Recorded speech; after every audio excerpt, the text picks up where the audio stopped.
When you're down and trouble and you need a helping hand and nothing is going right.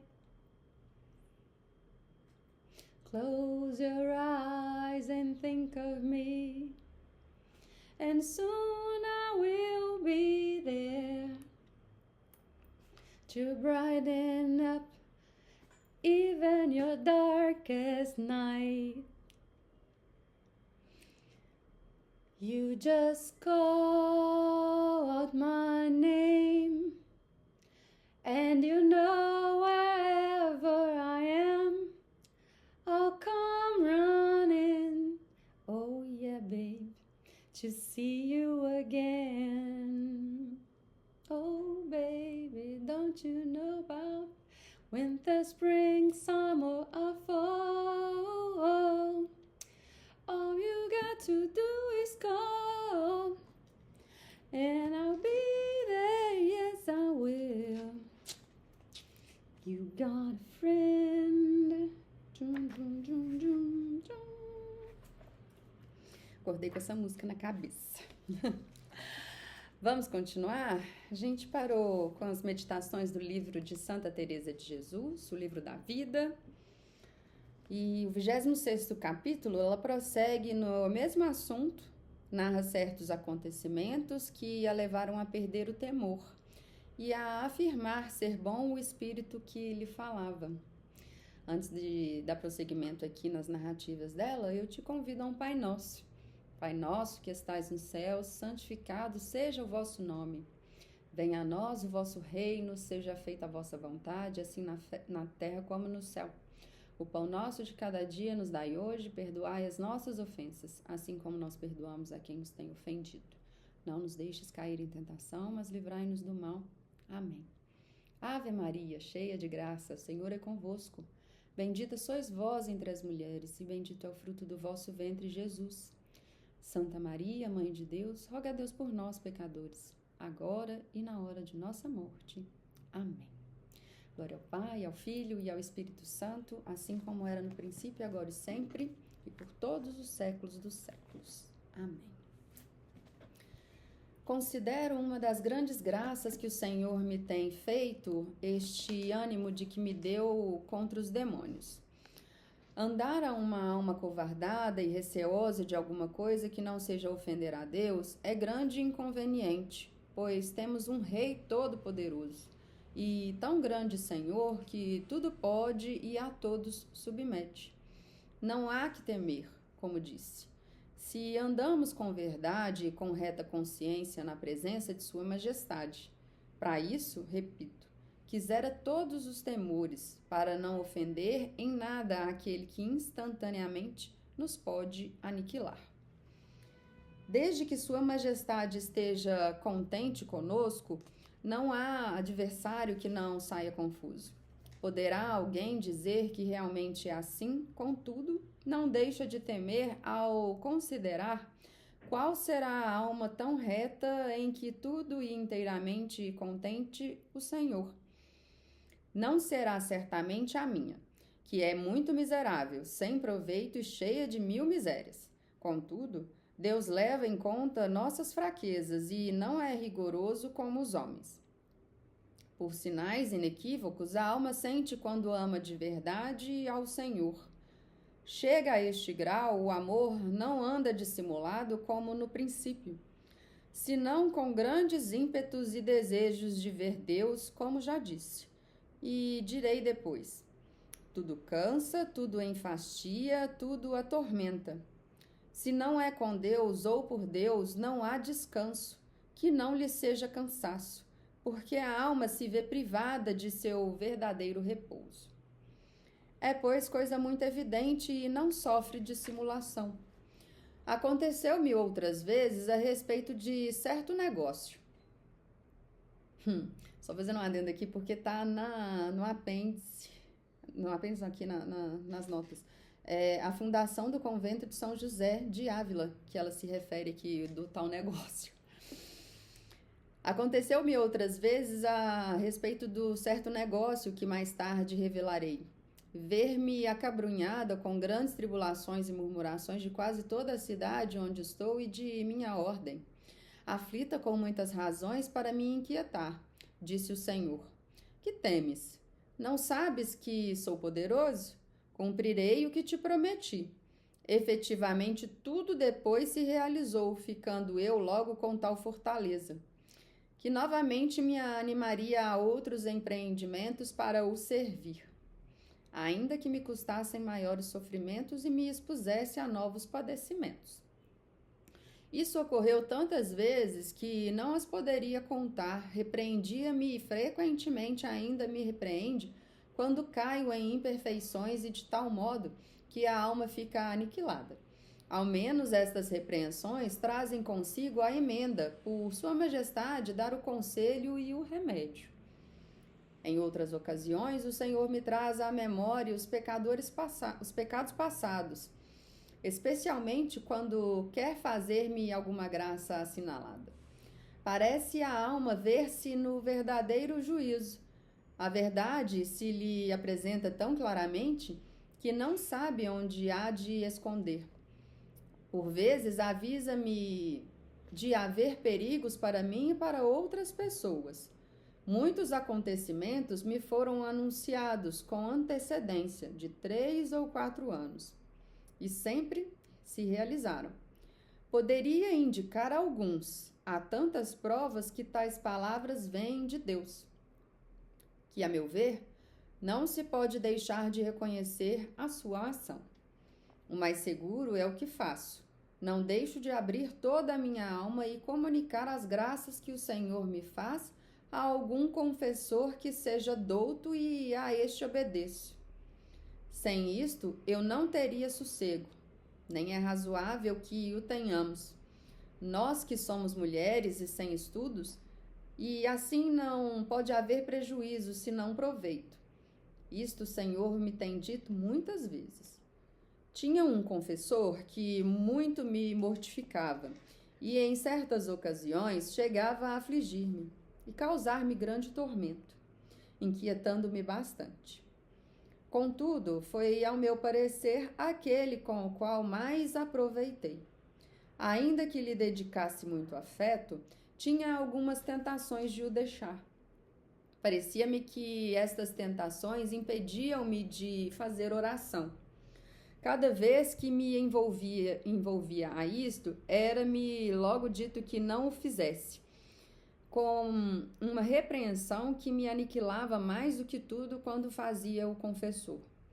Algumas vezes ficava acabrunhada, discussão de um lado, repreensão de outro, e tudo, no entanto, era muito necessário, pois tinha a vontade tão pouco dobrada.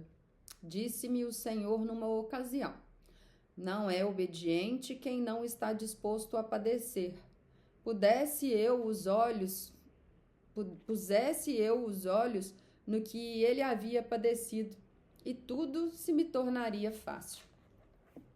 Certa vez, um sacerdote com o qual me havia confessado no princípio, aconselhou-me que, visto estar provado ser o bom espírito que agia em mim, calasse e não falasse com pessoa alguma acerca do meu interior, porque nestas ocasiões o melhor é calar.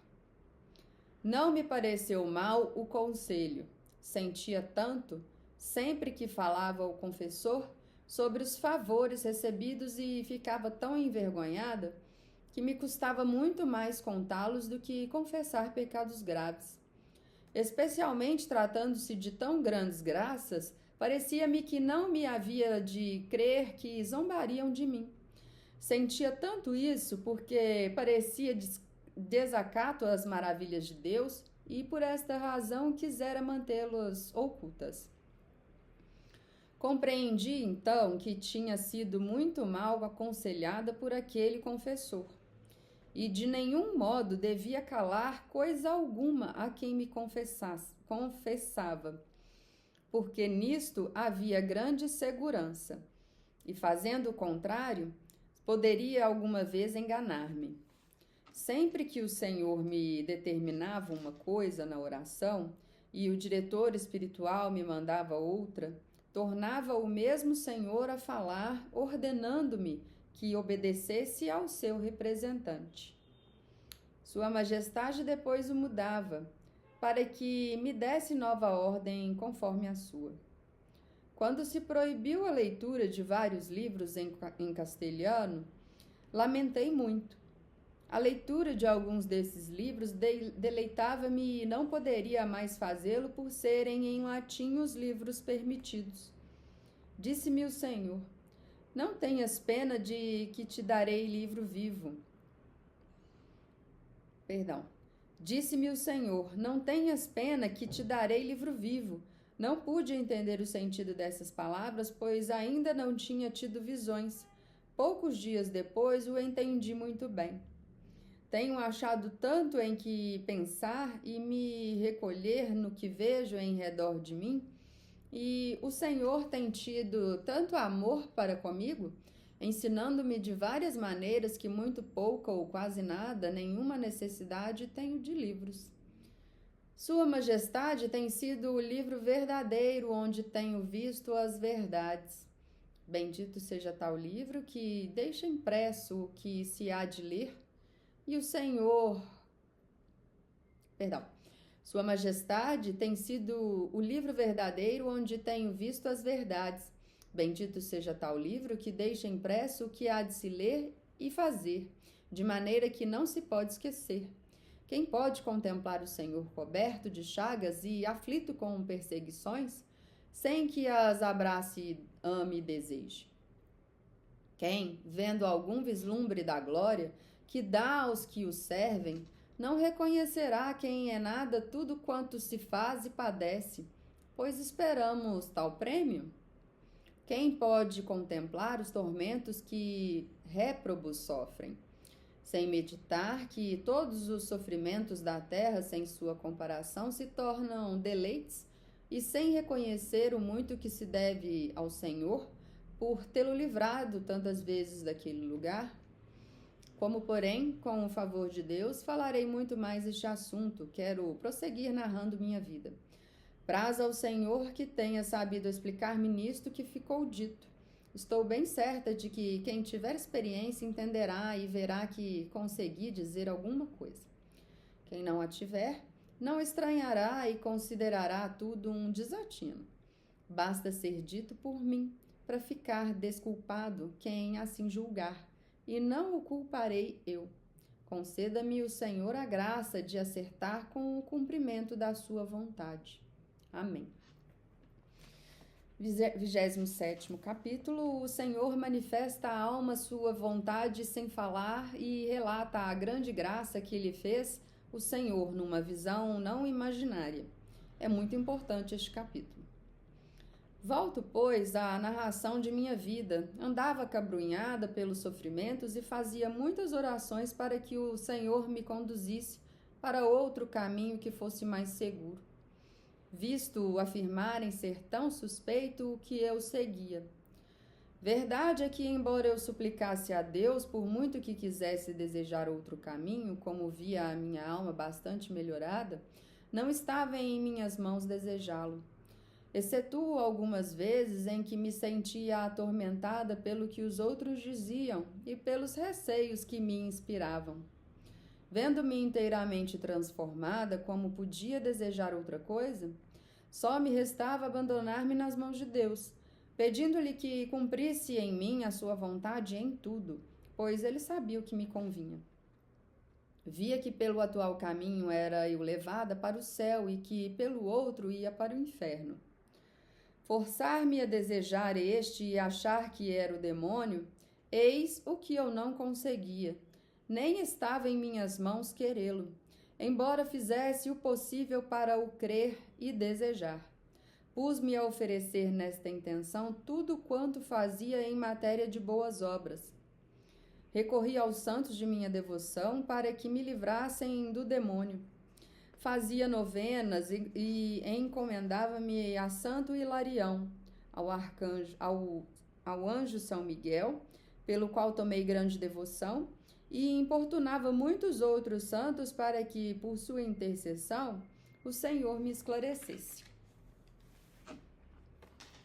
Eis o que me aconteceu no fim de 2 anos, durante os quais, unida a outras pessoas, não cessava de pedir a Deus que me guiasse por outro caminho, ou então manifestasse verdade. O Senhor continuava a falar-me com frequência. Estando em oração no dia do glorioso São Pedro, vi Cristo junto de mim. Nada vi com os olhos do corpo, nem com os da alma. Senti e tive a impressão de o ter ao meu lado. Por íntima convicção, via que era ele quem me falava. Muito longe de ter conhecimento de semelhantes visões, fui a princípio acometida de grande temor e só fazia chorar. Contudo, ouvindo do Senhor uma única palavra de segurança, ficava em meu estado habitual, tranquila, consolada e sem temor algum.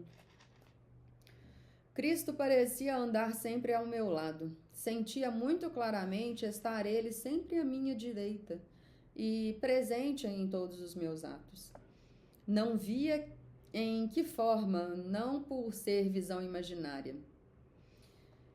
Não havia ocasião em que me recolhesse um pouco ou não estivesse muito distraída que não o sentisse junto a mim. Fui logo ao meu confessor, muito aflita, para lhe dar parte de tudo. Perguntou-me em que forma o via. Respondi-lhe que não percebia forma alguma. Indagou então: como podia eu saber que era Cristo? Voltei a dizer-lhe que não sabia como, mas não podia duvidar o que tinha junto de mim. Via e sentia isso claramente. O recolhimento da alma em contínua oração de quietude era muito maior, com efeitos superiores ao que costumava ter. Tratava-se de coisa muito evidente. Procurei multiplicar comparações para fazê-lo entender, porém, neste gênero de visão, nenhuma quadra perfeitamente. É das mais elevadas, segundo me disse, depois de um santo homem de grande espírito chamado Frei Pedro de Alcântara, de quem adiante farei menção. Tenho ouvido de outros grandes teólogos que, entre todas, é a visão em que menos o demônio pode intrometer-se. Não há termos como nós, mulheres de pouca instrução, possamos descrevê-lo. Não há termos com que nós, mulheres de pouca instrução, possamos descrevê-la. Os doutos a explicarão melhor. Se digo que nem com os olhos do corpo, nem com os olhos da alma o vejo, não é visão com imagem? Como percebo e afirmo que o Senhor está junto de mim com mais clareza do que o visse?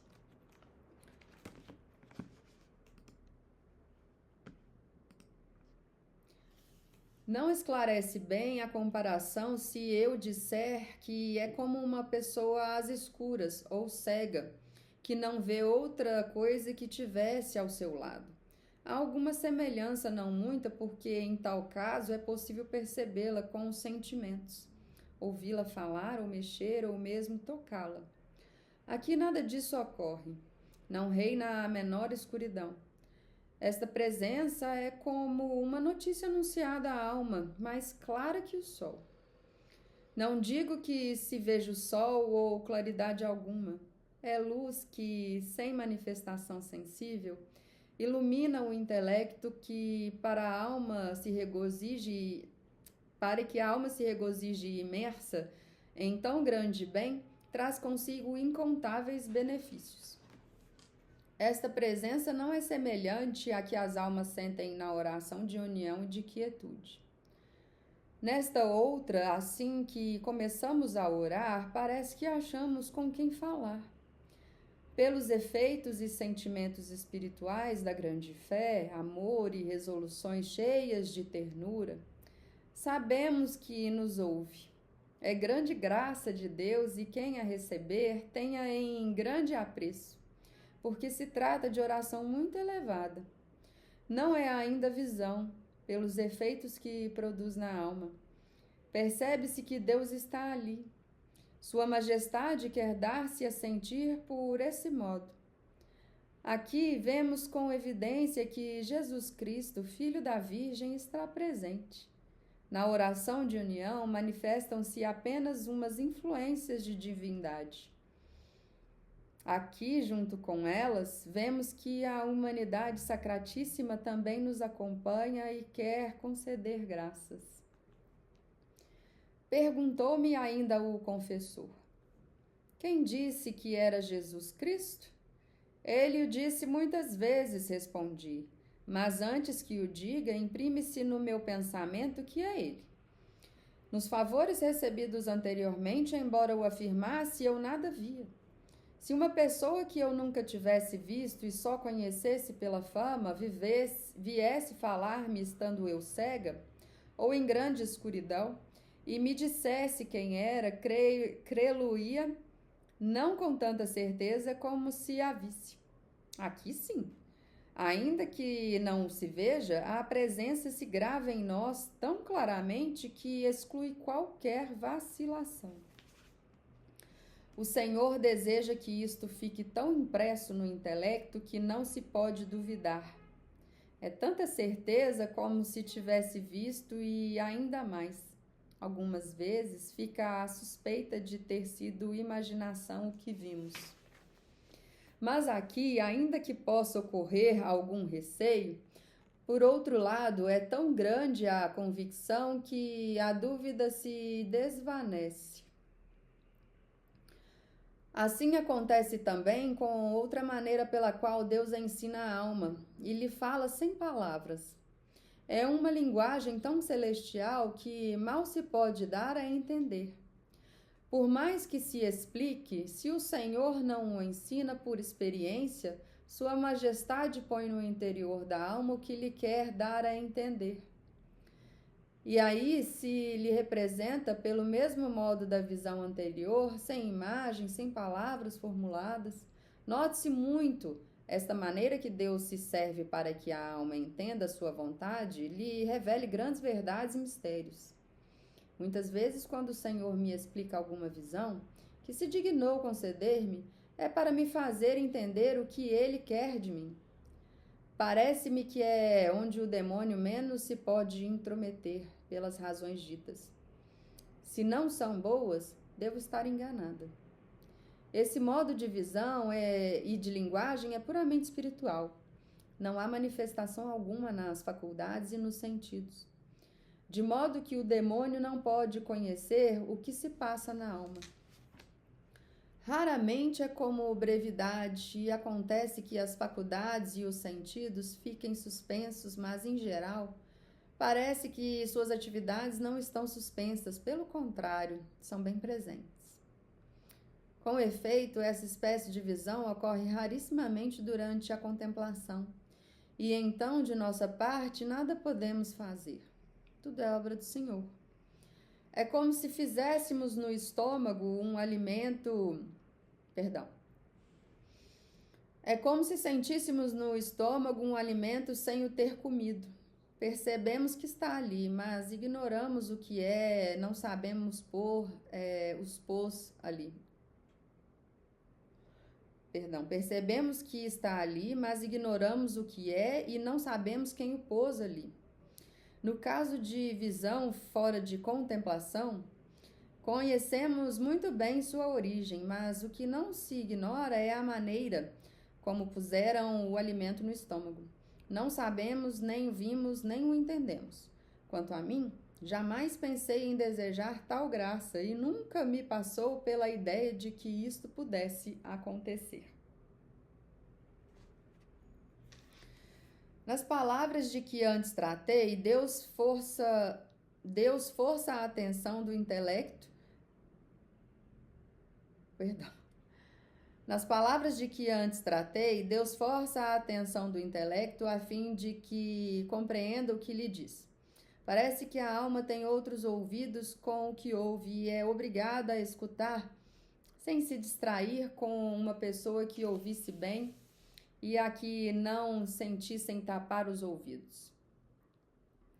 Se lhe falassem de perto e em altas vozes, entenderia, ainda que não quisesse. Alguma coisa faz de sua parte, pois está atenta para compreender o que dizem. Estando, porém, em contemplação, ela nada faz. Até o pouco que fazia no caso anterior, consistindo somente em escutar, lhe é tirado. Tudo encontra já cozido e mastigado. Nada lhe resta a fazer senão usufruir.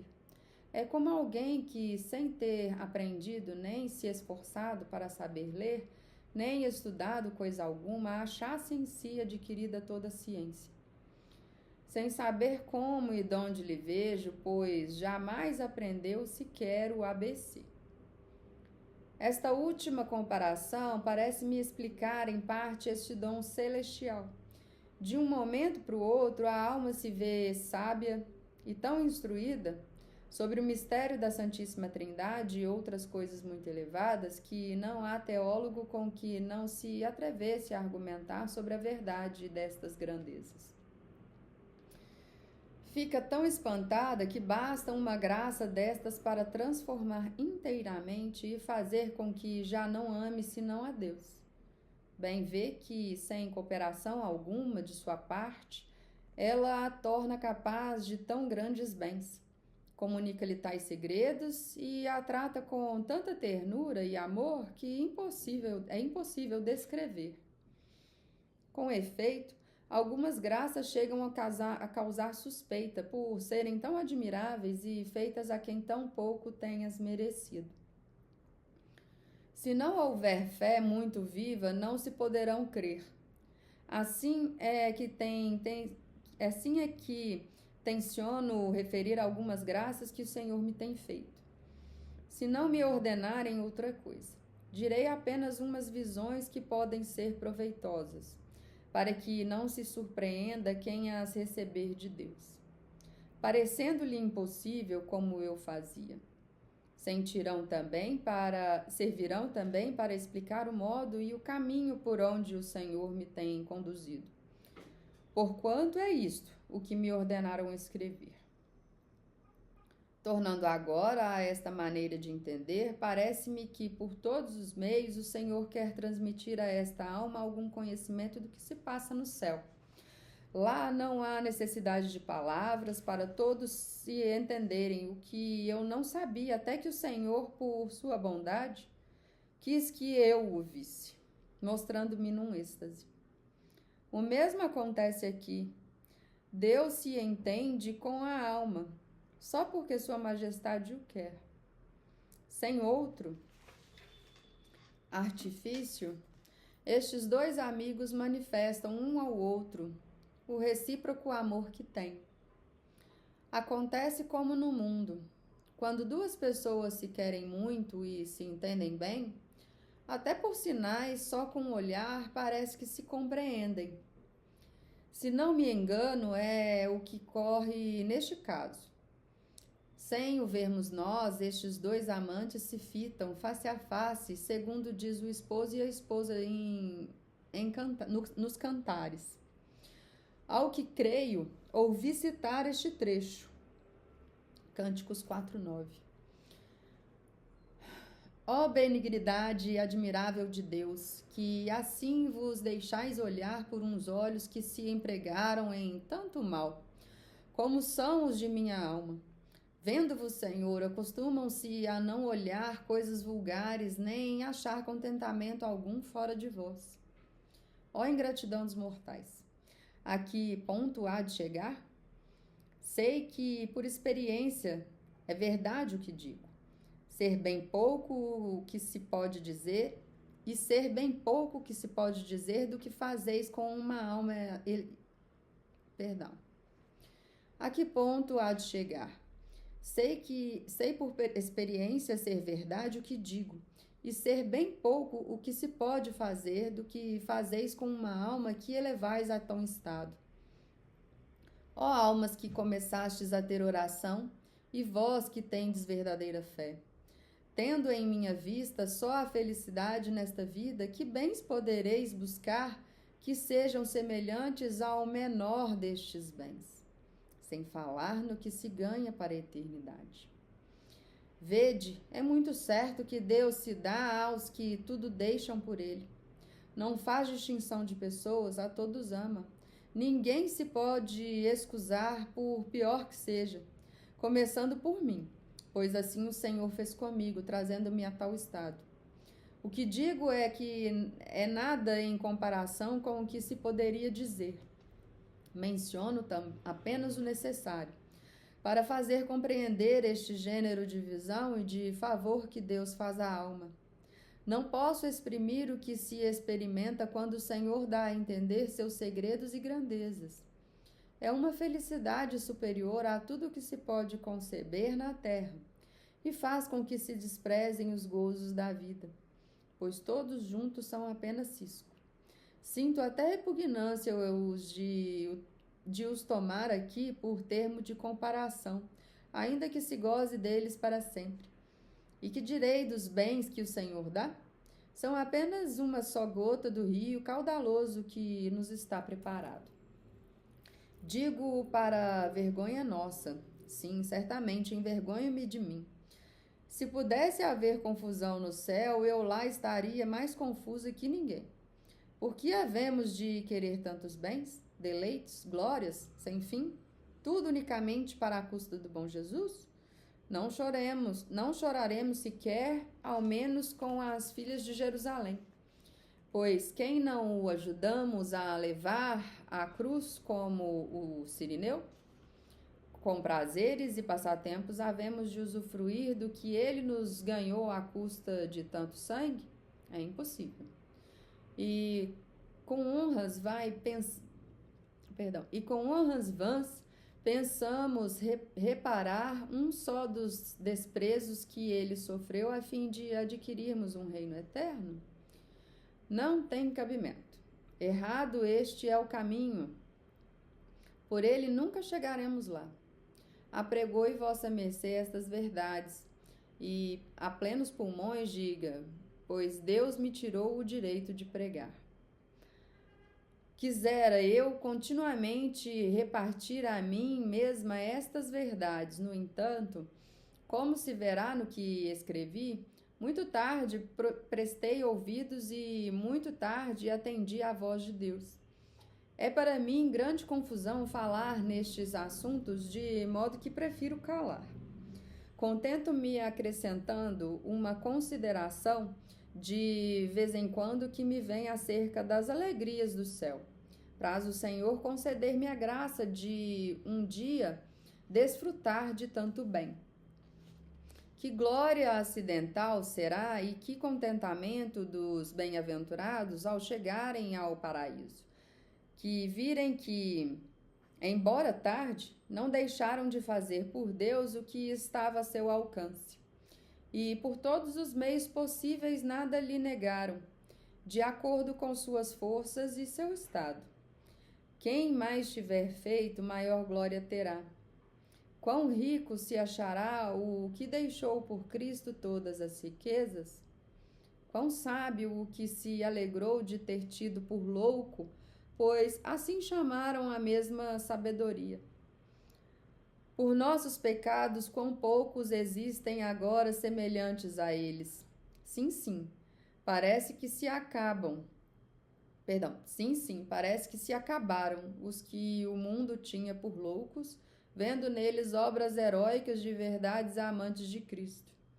Ó mundo, como vais ganhando honra em razão de haver poucos que te conheçam. Pensamos, talvez, que seja maior serviço de Deus sermos tidos por sábios e por discretos. Deve ser, a julgar pela discrição que está em voga.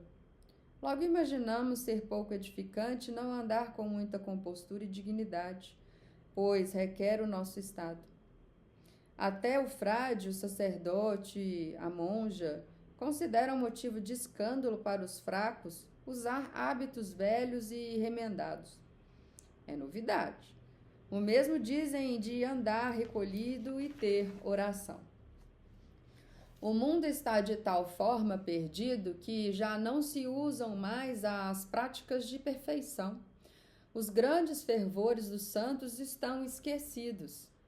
Isto causa maior prejuízo e contribui mais para as infelicidades dos nossos tempos que o pretenso escândalo causado por religiosos que manifestam por obras e por palavras seu total menosprezo pelo mundo. Destes escândalos o Senhor tira grandes proveitos, e se uns se escandalizam, outros caem em si e sentem remorsos. Provera a Deus que aparecesse ao menos um esboço de como Cristo viveu com seus apóstolos, pois agora, mais do que nunca, seria necessário. E que bom modelo o Senhor agora nos levou, chamando a si o bendito Frei Pedro de Alcântara. O mundo já não é capaz de suportar tanta perfeição. Dizem que as saúdes estão mais fracas e que os tempos mudaram. Este santo homem viveu nos nossos dias. Possuía o espírito robusto como os santos de outrora. Sabia desprezar o mundo. Ainda que não ardessem descalços, Ainda que não andemos descalços, nem façamos tão ásperas penitências como ele, muitas coisas há, como tenho dito por várias vezes, em que se pode também menosprezar o mundo. O Senhor o ensina quando encontra ânimo. E que grande coragem Sua Majestade deu ao referido santo para fazer durante 47 anos tão ásperas penitências. Como todos sabem. Quero dizer a este respeito alguma coisa, e sei que é pura verdade. Ele mesmo contou-me a outra pessoa para o qual não tinha segredos. Contou devido à grande afeição que sentia por mim, inspirada pelo Senhor, a fim de que tomasse minha defesa e me animasse em tempo de tanta necessidade, como já disse e direi ainda. Parece que foram 40 anos os que me disse ter passado dormindo apenas hora e meia, entre noite e o dia. Vencer o sono foi de todas as penitências a que mais lhe custou a princípio, e para isso estava sempre de joelhos ou de pé. Quando dormia era assentado, com a cabeça apoiada a um toco de madeira, que tinha pregado à parede. Deitar-se ainda que quisesse não podia, pois sua cela, como é sabido, não tinha mais de 4,5 pés de comprimento. Em todos esses anos, jamais se cobriu com o capuz. Por mais ardente que fosse o sol ou mais intenso aguaceiro que houvesse. Não trazia calçado nos pés, vestia apenas um hábito de saial, sem outra roupa sobre a pele. Esse hábito era tão estreito quanto podia ser, e por cima usava um manto pequeno do mesmo pano.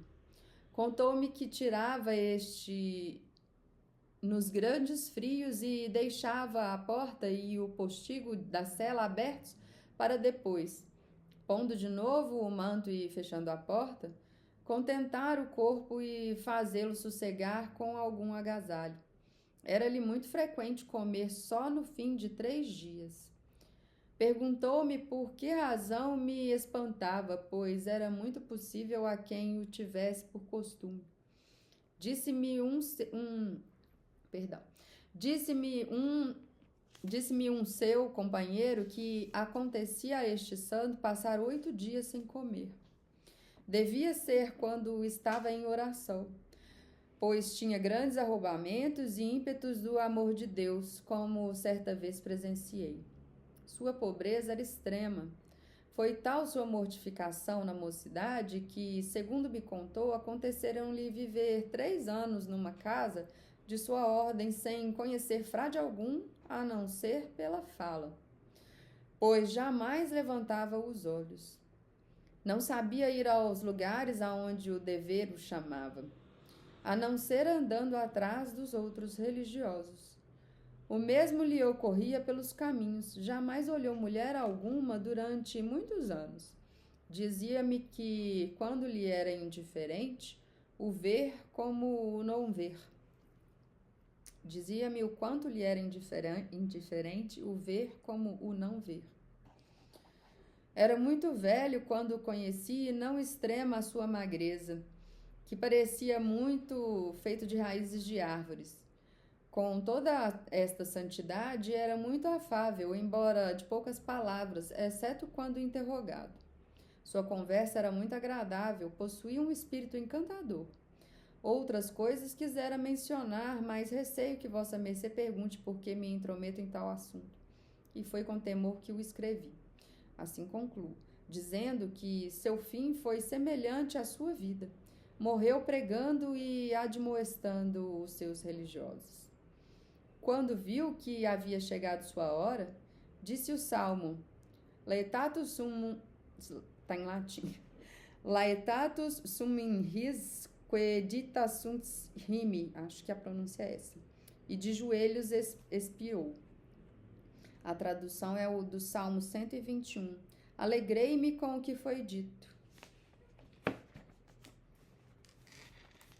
Pois o Senhor tem permitido que me encontre com ele mais do que durante sua vida, e seja aconselhada por ele em muitos pontos. Tenho-o visto várias vezes em imensa glória, na sua primeira aparição, além de outras coisas que me disse. Feliz penitência que lhe obtivera tal prêmio. 1 ano antes de morrer, estando ausente, apareceu-me. Tive uma revelação de que estava próxima a sua morte, e mandei-lhe avisar. Algumas léguas daqui. Ao expirar, apareceu-me e disse-me que ia entrar em seu descanso. Não acreditei e contei-o a algumas pessoas. Ao fim de 8 dias, chegou a notícia de que morrera, ou, para melhor dizer, começara a viver para sempre. Ei-la, pois, acabada, esta vida tão penitente, com tão grande glória. Parece-me que agora me consola muito mais do que no tempo em que estava na terra.